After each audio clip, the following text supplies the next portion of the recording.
எல்லோருக்கும் வணக்கம். 12 லட்சம் ரூபாய்க்கு ஷேர் மார்க்கெட்ல வாங்கி ஒரு 10 நாள் உட்காந்துருங்க அப்படின்னாவே நிறைய பேருக்கு விடவிடன்னு வந்துடும். ஆனா ஒரு நண்பர் தீர்க்கமா சொல்றாரு, மேல போனாலும் சரி மார்க்கெட், கீழே போனாலும் சரி, நான் மாசம் 10,000 ரூபாய் போட்டேன்னா ஆல்மோஸ்ட் 12 லட்சம் ரூபாய் வந்துடும் 10 வருஷத்துல. அதுக்கப்புறம் மறுபடியும் ஒரு 10 வருஷம் உட்காந்துருந்து நான் பெரிய லெவல்ல பணம் பண்ண போறேன் அப்படின்ற மாதிரியான ஒரு ஐடியா இருக்காரு. நான் இவர் கூட ஜாயின் பண்ணிக்கலான்னு இருக்கேன். இந்த டிசம்பர் மாசத்துக்குன்னு ஒரு 5 ஷேரை செலக்ட் பண்ணி அதுல நான் ஒரு ஒன் டைம் இன்வெஸ்ட்மெண்ட்டா ஒரு 10,000 ரூபாய் போடலான்னு இருக்கேன். சரி, அவர் மாதிரி 10 வருஷம் உட்கார முடியல, 20 வருஷம் உட்கார முடியலனாலும் கடைசிக்கு ஒரு வருஷமாவது உட்கார்ந்துருந்து அதுல இருந்து என்ன லாபம் வருதோ அதை எடுத்துட்டு வரலாம் அப்படின்ற மாதிரி ஐடியா பண்றேன். அப்படி ஒரு தகுதியான ஒரு வருஷத்துக்குள்ள ஒரு 20% லாபம் கொடுக்க தகுதியான சில ஷேர்களை நான் என்ன சூஸ் பண்றேன்னா ஒரு 5 ஷேர் சூஸ் பண்றேன். இந்த 5 ஷேர்களை நான் ஏன் வாட்ச் லிஸ்ட்ல ஆட் பண்ணியிருக்கேன் அப்படின்னா, இந்த டிஎம்பி என்னை பொறுத்த வரைக்கும் ஒரு சப்போர்ட்ல இருக்கிறதா என்னுடைய புரிதல். அதே மாதிரி இந்த அவந்தி ஃபீட்ஸ் அப்படின்ற ஷேர் பார்த்தோம்னு வச்சுங்களேன், இதுக்கு முன்னாடியெல்லாம் அவன் என்ன பண்ணியிருக்கான், அவனுடைய பழைய ஹையே ஒரு 700 ரூபாய் பக்கத்தில் இருக்கு. ஸோ ஒரு வருஷத்துக்குள்ள நான் இந்த ஒரு வருஷத்துக்கு இதை வாட்ச் லிஸ்ட்ல வச்சிருக்கேன் அப்படின்னு பாக்குறேன். இந்த ஒரு வருஷத்துல அவனுடைய பழைய ஹை 2022 இருந்து 631 ரூபாய் வராட்டியும் பரவாயில்ல, இந்த வருஷம் செப்டம்பர் மாசம் 487 ரூபாய் இருந்தான். அந்த பிரைஸ் வந்ததுனா கூட ரொம்ப சந்தோஷமா இருக்கும் அப்படின்றதுனால அதை வச்சிருக்கேன். ஏய் ஷாலிமா அப்படின்ற மாதிரி இந்த கம்பெனி ஷேலி இன்ஜினியரிங் அப்படின்ற கம்பெனி நான் எனக்கு என்ன அதுல பிடிச்சிருந்தது அப்படின்னு பாத்தீங்கன்னு வச்சுங்களேன், இதுல கடன்லாம் கொஞ்சம் பாதிக்கு பாதி கடன் வச்சிருக்கான், பெருசா டிவிடெண்ட் கொடுக்கல. பட் எனக்கு என்ன இதுல பிடிச்சிருந்ததுன்னா, இன்வெஸ்டர்ஸ்ல போய் பார்த்தோம்னு வச்சுங்களேன், எஃப்ஐஸ் சமீப காலமா அவனுடைய ஹோல்டிங் பர்சன்டேஜ் இன்க்ரீஸ் பண்றாங்க. டிஐஸ் எல்லாம் ரொம்ப காலமாவே இந்த ஷேர்ல ஏவரேஜ் பண்ணி வச்சுக்கிட்டே இருக்காங்க. அப்ப இந்த ஷாலுமா கீழே ஆல்ரெடி 200 ரூபாயிலிருந்து 342 ரூபாய் வந்திருக்கு. ஒருவேளை மறுபடியும் இங்கிருந்து இன்னும் கொஞ்சம் பிக்கப் பண்ணி மேல அவனுடைய பழைய ரேட் வந்ததுன்னா கூட இதுலயும் இப்பவே வர வேண்டாம், ஒரு வருஷம் கழிச்சு கரெக்டா அடுத்த வருஷம் டிசம்பர்ல வந்ததுன்னா கூட என்ன பொறுத்த வரைக்கும் இந்த வாட்ச் லிஸ்ட்ல எடுத்து வச்சிருக்கக்கூடிய இந்த லம்சம் ஒன் டைம் இன்வெஸ்ட்மெண்ட் அப்படின்றது எனக்கு அது ஒரு 10-20% கொடுத்தா கூட போதும் அப்படின்ற ஒரு காரணத்தினால நான் இந்த ஷேரையும் வாட்ச் லிஸ்ட்ல ஆட் பண்ணி வச்சிருக்கேன். அதே மாதிரி இந்த ரூபான் கம்பெனி அப்படின்ற ஷேர் யாராவது வச்சிருக்கீங்களான்னு தெரியல, இவனுடைய மூவ்மெண்ட்டை ஃபாலோ பண்ணி பார்த்தோம்னு வச்சுங்களேன், இவன் ஒரு ட்ரெண்டிங் கிளி, இறங்கினாலும் சில வருடங்கள் இறங்குவான், அப்புறம் ஏறுவான், அப்புறம் மறுபடியும் இறங்குவான். ஸோ அடுத்தது நேச்சுரலா பை சான்ஸ் இவன் இதே சேம் பிரைஸ் பேட்டர்ன் ஃபாலோ பண்ணி மேல் நோக்கி ஒரு 600 ரூபாய் ஒரு வருஷத்துக்குள்ள வந்ததுன்னா கூட எனக்கு கொஞ்சம் சந்தோஷமா தான் இருக்கும். இந்த ஃபினோ பேமெண்ட்ஸை எதுக்கு நான் ஒரு வாட்ச் லிஸ்ட்ல ஆட் பண்ணி வச்சிருக்கேன் அப்படின்னு பாத்தீங்கன்னா, இவனோட நல்ல இந்த 2023 200 ரூபாயிலிருந்து ஆல்மோஸ்ட் 400 ரூபாய் போயிட்டான். போனவன் இப்ப கீழே வந்திருக்கான். வந்தாலும் இவன் 50 டேஸ் மூவிங் ஆவரேஜ்ல சப்போர்ட் எடுக்கிற மாதிரி காட்டுறான். ஒருவேளை இவன் சப்போர்ட் எடுத்து மறுபடியும் ஒரு 400 ரூபாய் போகாட்டி பரவாயில்ல, ஒரு 350 ரூபாய் போனா கூட, அதனால அந்த நண்பர் மாதிரியே நானும் சரி ஓகே ஒரு 10,000 ரூபாய்க்கு ஒரு சாம்பிள் இன்ஃபர்மேஷன் எடுத்து வச்சு பார்க்கலாம், ஒரு வாட்ச் லிஸ்ட்ல போட்டு வச்சு மானிட்டர் பண்ணி பார்க்கலாம் அப்படின்னு இந்த 5 ஷேரை மானிட்டர் பண்ற போட்டு வச்சிருக்கேன்.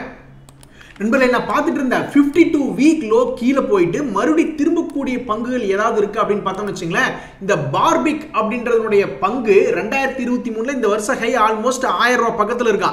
பட் இருந்தாலும் இப்ப 52 வீக் லோல இருக்கா. இதுல என்ன ஒரு ஆச்சரியம்னா, சமீபத்துல கூட 52 வீக் லோல இருந்து ஆல்மோஸ்ட் 800 ரூபாய் வரைக்கும் போயிட்டு அப்புறம் மேஜர் ஃபால். இப்ப மறுபடியும் அதே 52 வீக் லோல பாதி தூரம் வந்திருக்கான். இன்னும் கொஞ்சம் அப்படியே பழையபடி வந்தானா ஒரு 800 ரூபாய் வரைக்கும் போகக்கூடிய வாய்ப்பு இருக்கிறதா நான் பாக்குறேன். இந்த பார்பிக்ல என்ன ஒரு அட்வான்டேஜ் பாயிண்ட் அப்படின்னு பார்த்தோம்னா, இதெல்லாம் கடனா தான் இருக்கு. ஆல்மோஸ்ட் 1.86% டெட் டு ஈக்விட்டி இருக்கு. பட் இருந்தாலும் இந்த பார்பிக்ல ஒரு அட்ராக்டிவ் பாயிண்ட் என்ன காமிச்சா அப்படின்னா, திடீர்னு பார்த்தா 2023 அப்படின்றது தொடர்ந்து லாஸ் மேக்கிங்கா இருந்தவன் இப்ப 2023 கொஞ்சோண்டு ப்ராஃபிட் மேக்கிங்கா கொடுத்துருக்கான். இப்ப அடுத்த வருஷம் மறுபடியும் லாஸ்ல போய் முடிக்க போறானா இல்ல ப்ராஃபிட்ல முடிக்க போறானான்னு தெரியல. பட் இப்போதைக்கு இவனுடைய ஷேர் அப்படின்றது லோ ரேட்ல இருக்கு. ஒருவேளை இவன் லாபகரமா முடிக்கிற மாதிரி இருந்தா இந்த வருஷத்துல இவன் ஒரு 780 ரூபாய் வரைக்கும் போகக்கூடிய வாய்ப்பு இருக்கிறதா நான் பாக்குறேன். இவனுடைய பழைய ரேஞ்ச் எல்லாம் உயரம் தான், இவனுடைய பழைய ரேஞ்ச் எல்லாம் ஆல்மோஸ்ட் 2000 ரூபாய் வரைக்கும் இருக்கு. பட் இருந்தாலும் ஒரு லாபகரமான கம்பெனியா மாறினாத்தானே இவன் ஏறுவான். அடுத்தது நம்ம புதுசா பார்க்க கூடிய இந்த காமதேனு ரொம்ப சாதாரண ஆள்லாம் கிடையாதுன்னு தான் நான் நினைக்கிறேன். 2020 கோவிட் சமயத்திலேயே இவன் பெருசா இறங்கலிங்க. எப்பேற்பட்ட ஸ்டாக்னு பாருங்க. அதுக்கு முன்னாடியே கோவிடுக்கு முன்னாடியே வளர்ச்சி கண்ட ஒரு ஷேர் தான் இந்த காமதேனு. இப்போ இந்த காமதேனு என்ன பண்ணிட்டா ஆல்மோஸ்ட் 80 ரூபாயிலிருந்து 440 ரூபாய் வரைக்கும் போயிட்டு இப்போ கொஞ்சம் ஃபால் ஆயிருக்கான். ஒருவேளை இங்க சப்போர்ட் எடுக்கிறானா இல்லையா அப்படின்றது தெரியல. இந்த காமதேனுல எது ஒரு அட்ராக்டிவ் பாயிண்ட் அப்படின்னு நீங்க பாத்தீங்கன்னா, இது வந்து ஒரு மெட்டல் செக்டரில் இருக்குது, ஸ்டீல் செக்டரில் வந்து இது இருக்குது. ப்ளஸ் அடிஷ்னலாக இவனுக்கு வந்து கடனே கிடையாது. பொதுவாக ஸ்டீல் கம்பெனிகள் வந்து கடன் இருக்கும், பட் இவன்கிட்ட வந்து கடனே கிடையாது. அதே மாதிரி இந்த ஷேரில் வந்து இன்னொரு அட்ராக்டிவ் பாயிண்ட் என்னன்னா, அவனுடைய பேலன்ஸ் ஷீட் எடுத்து பார்க்கும்போது அவன்கிட்ட கடன் இல்லை, ஆனால் 36 கோடி கொண்டு இன்வெஸ்ட்மெண்ட் பண்ணி வச்சிருக்கான். ஸோ அப்போ இந்த 36 கோடி இன்வெஸ்ட்மெண்ட் பண்ணியிருக்கான். அதே மாதிரி சமீபத்தில் அவனுடைய வரலாறு என்னன்னு பார்த்தோம்னா, P&Lலாம் வந்து 15 கோடி, 27 கோடி, 47 கோடின்னு அப்படியே ஏறு வசூல் இருக்கு. ஸோ ஆல்மோஸ்ட் 3 வருஷத்துக்கு ஒருக்கா ப்ராஃபிட் க்ரோத் எடுத்து பார்த்தோம்னா 17% சம்பாதிச்சிட்டு இருக்காங்க.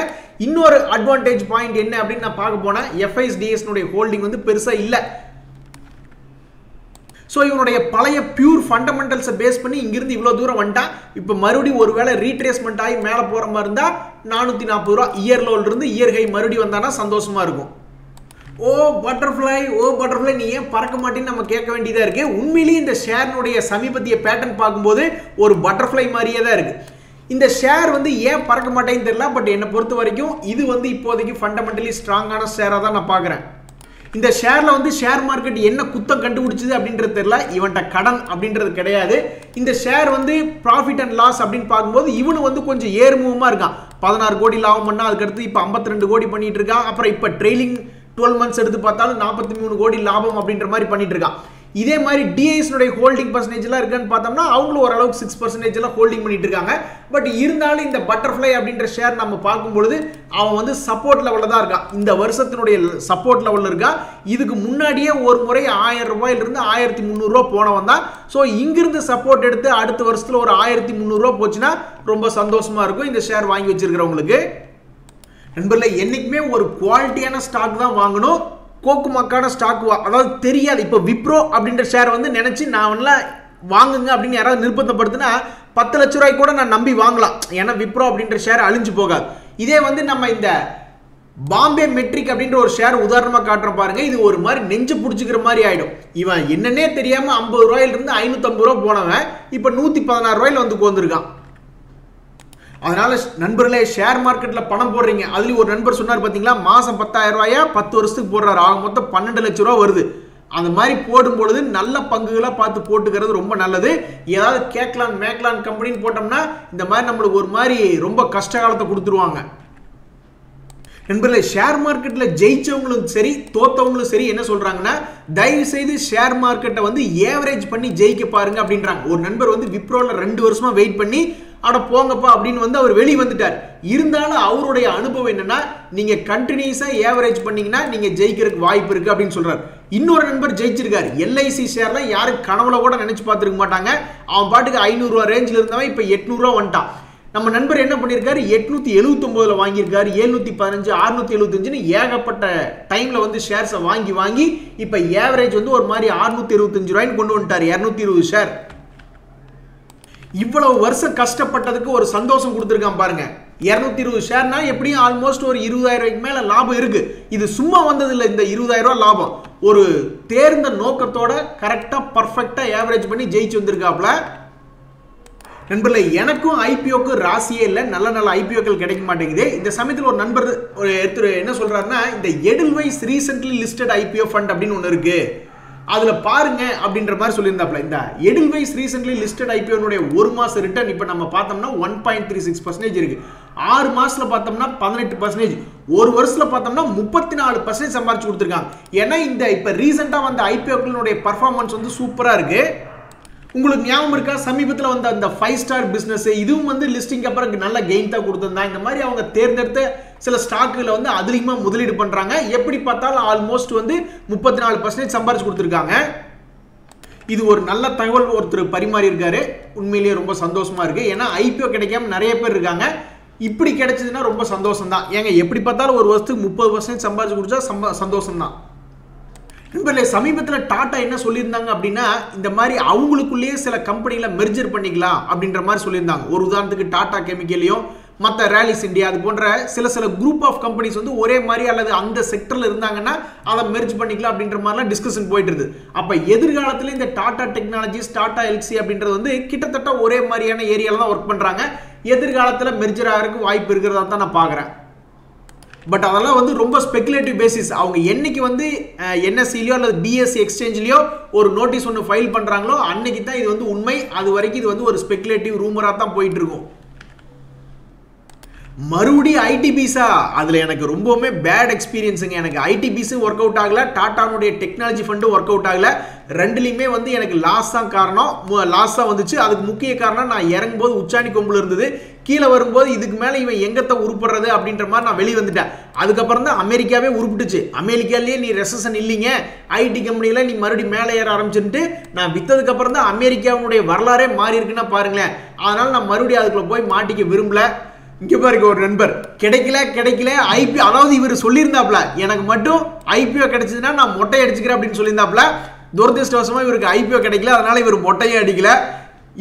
இவரு நம்மள மாதிரியான நிறைய ஆட்களுக்கு எது ஹெல்ப்ஃபுல்லாக இருக்குன்னா, இந்த மாதிரி நம்ம நண்பர் சொல்லியிருக்கிறார் ரீசென்ட்லி லிஸ்டட் ஐபிஓ எடில்வைஸோடது ரொம்ப உபயோகமாக இருக்கும் அப்படின்றது என்னுடைய கருத்து. சரிங்க நண்பர்களே, இன்றைய தகவல் உங்களுக்கு உதவியாதுன்னு எனக்கு சந்தோஷம் தான். ரொம்ப நன்றி, வணக்கம்.